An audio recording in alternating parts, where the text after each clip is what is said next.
Bonjour à toutes et à tous, c'est Cryptéo et aujourd'hui on se retrouve pour un coup de gueule sur les crypto-monnaies. Je voulais sortir cette vidéo plus tôt, mais bon, au final ça sort maintenant, c'est déjà très bien. Écoute-moi ça. Pauline, vous allez nous parler d'une proposition de loi qui en ce début d'année, affole une partie de l'écosystème crypto. Tout à fait, Guillaume. Alors en fait, c'est un texte qui a été déposé fin décembre par 2 députés socialistes à l'Assemblée nationale. C'est un texte qui vise, je cite, à lutter contre les dérives des influenceurs sur les réseaux sociaux.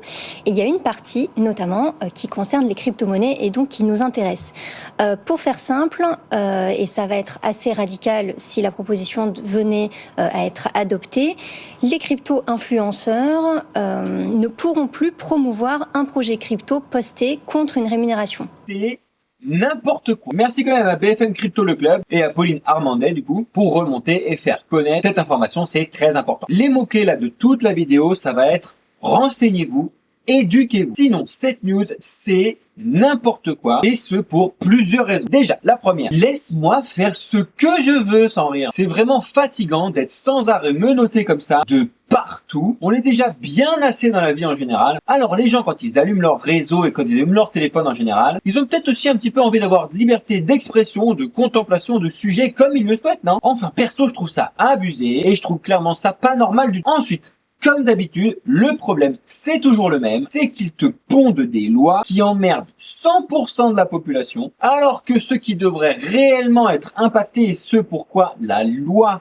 est votée et mise en place ne représentent pas plus de 0,0001%. Et ça devient vraiment fatigant. Sans rire, si du jour au lendemain, tout l'argent et le pouvoir décisionnel qui est à l'heure actuelle mis en place pour rédiger ces textes de loi éclater au sol, directement dans la recherche et de retrouver du coup ces 0,0001%, tout le monde serait content. Mais non, ça implique plus de travail, de s'éduquer sur le monde des cryptoactifs, etc. Et tout le monde le sait, c'est bien plus simple de pondre une loi qui va faire chier tout le monde que de se bouger un petit peu le cul. Ce qui m'amène au prochain point. Encore une fois, le problème, c'est l'éducation et la manière dont sont communiquées les informations. Déjà, en écouter les informations à la télé ou à la radio, mis à part quelques rares occasions, quand les cryptos sont abordés, c'est uniquement pour spécifier que c'est spéculatif, extrêmement dangereux et surtout qu'il y a plein d'arnaques de partout et que tout le monde va se faire arnaquer s'il rentre dans le monde des cryptoactifs. Bon, j'exagère un petit peu là, mais pas tant que ça en général. C'est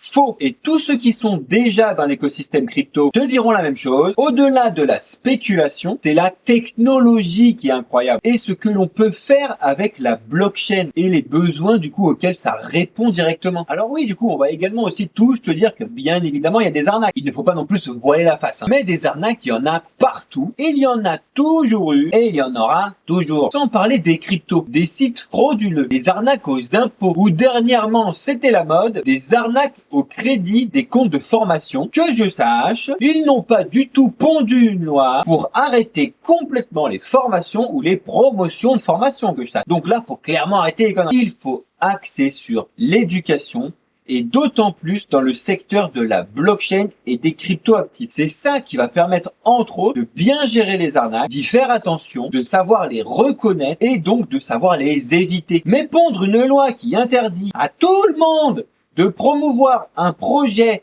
quel qu'il soit, c'est empêcher le marketing de ces sociétés-là. Parce que ces sociétés-là ne sont clairement pas du tout toutes là pour arnaquer les gars. Elles sont bel et bien là pour produire un service ou un produit qui répond à un besoin. Alors oui, il y a de l'abus, on est tous d'accord là-dessus, mais c'est clairement pas, comme le gouvernement est en train de faire, que ça va pouvoir régler et solutionner ces choses-là. Au contraire même. De plus, j'ai l'impression qu'il n'y a pas de distinction entre des arnaques et des sociétés qui font faillite. Je m'explique. Si un projet existe, te vole ton argent et disparaît avec la caisse sans avoir absolument rien fait, oui, tu t'es fait arnaquer et tu as perdu ton argent. Ça, faut éviter. Par contre, si un projet travaille à fond sur son idée, qui réussisse à lever des fonds et recueillir de l'argent auprès d'investisseurs, et qu'au bout de quelques mois ou quelques années, le projet n'y arrive pas et fait faillite, là aussi, tu perds ton argent. Mais ce n'est pas une arnaque pour autant. Et personnellement, je préfère soutenir un projet qui a une bonne idée, qui travaille à fond la caisse pour apporter une solution intéressante qui répond à un besoin et potentiellement perdre mon argent si le projet ne fonctionne pas finalement, plutôt que de laisser mon argent dormir sur un livret A et de perdre de l'argent tous les ans. C'est le même résultat, sauf que dans un des cas, j'ai essayé d'aider un projet ou un produit qui répondait à un besoin intéressant et je peux dormir la conscience tranquille. Enfin, et ça on le sait tous très bien, c'est pourquoi il faut prendre des giga pincettes quand on parle d'un projet ou un produit, car on sait tous que du jour au lendemain, ça va être vraiment très compliqué pour nous. Donc croyez-moi, si on parle de quelque chose, on fait des recherches dessus. On a des noms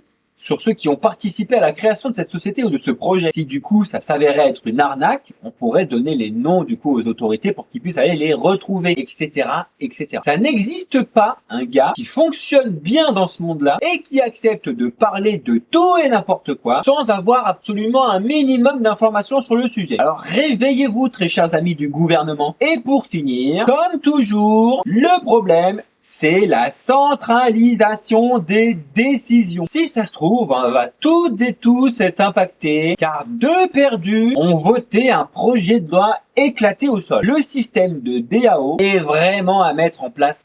DAO, c'est une organisation autonome décentralisée. En résumé, les amis, retenez bien ces dates. Alors voilà, justement, on en est où? C'est une proposition de loi Ouais. enregistrée d'ores et déjà à l'Assemblée nationale. Quand sera-t-elle débattue? Quand le vote est-il prévu? Bref, quelles sont les prochaines étapes? Alors du coup, le député donc avec qui on a discuté, Arthur Delaporte, va porter cette proposition de loi déjà devant la Commission des affaires économiques à l'Assemblée nationale, donc le 1er février. Puis ensuite, le 9 février, là, c'est tous les députés à l'Assemblée nationale, donc dans l'hémicycle, qui pourront voter pour cette proposition de loi. Et ce qu'il faut que tu saches aussi, c'est que ça fait des années qu'il y a des publicités à la télévision de produits ou services qui, a posteriori, ont été démontrés comme dangereux pour la santé directement. Et la santé, il me semble que c'est bien plus important que juste ton portefeuille. Non? Eh ben, je n'ai jamais vu de proposition de loi ou il n'y a jamais eu de proposition de loi qui a été acceptée et votée qui interdisait tout simplement la pub à la télé. C'est donc n'importe quoi et encore, comme d'habitude, de la manipulation. Pire, je sais même pas si vous vous souvenez de ça, mais à un moment, il y avait une pub qui faisait l'égérie de la pub. Le slogan de fin, c'était « C'est pour ça qu'on aime la pub ». Une blague sans déconner. Voilà ce que tu dois retenir ici. Un projet de loi qui vise à interdire complètement la promotion de contenu, projets, services ou produits crypto a été pondu en décembre et sera discuté début février 2023. Et tu dois savoir que c'est n'importe quoi. C'est fatigant d'entraver encore et toujours la liberté des gens. Que c'est fatigant de pondre des lois qui impactent 100% de la population quand les seuls concernés représentent seulement 0,0001% de la population. Qu'il faut axer les dépenses et le travail sur l'éducation et la compréhension de l'écosystème crypto et enfin qu'il faut bien savoir distinguer les arnaques des projets qui ont simplement essayé et échoué. Voilà, je pense que c'est un sujet qui peut engendrer des débats vraiment très intéressants. Alors venez discuter avec moi ou entre vous dans l'espace commentaire sur le sujet. On s'y retrouve. Je serai à fond avec vous. En attendant, pense bien à liker la vidéo, c'est le meilleur soutien que tu puisses faire pour cette chaîne. Et bien évidemment, si ce type de contenu t'intéresse et que tu veux en avoir plus, abonne-toi et n'oublie surtout pas d'activer la cloche pour recevoir les notifications de quand je te poste une nouvelle vidéo. Merci à toi, je te souhaite une excellente journée, soirée ou nuit, ça dépend quand est-ce que tu regardes la vidéo. Cryptordialement, c'était Cryptéo, ciao.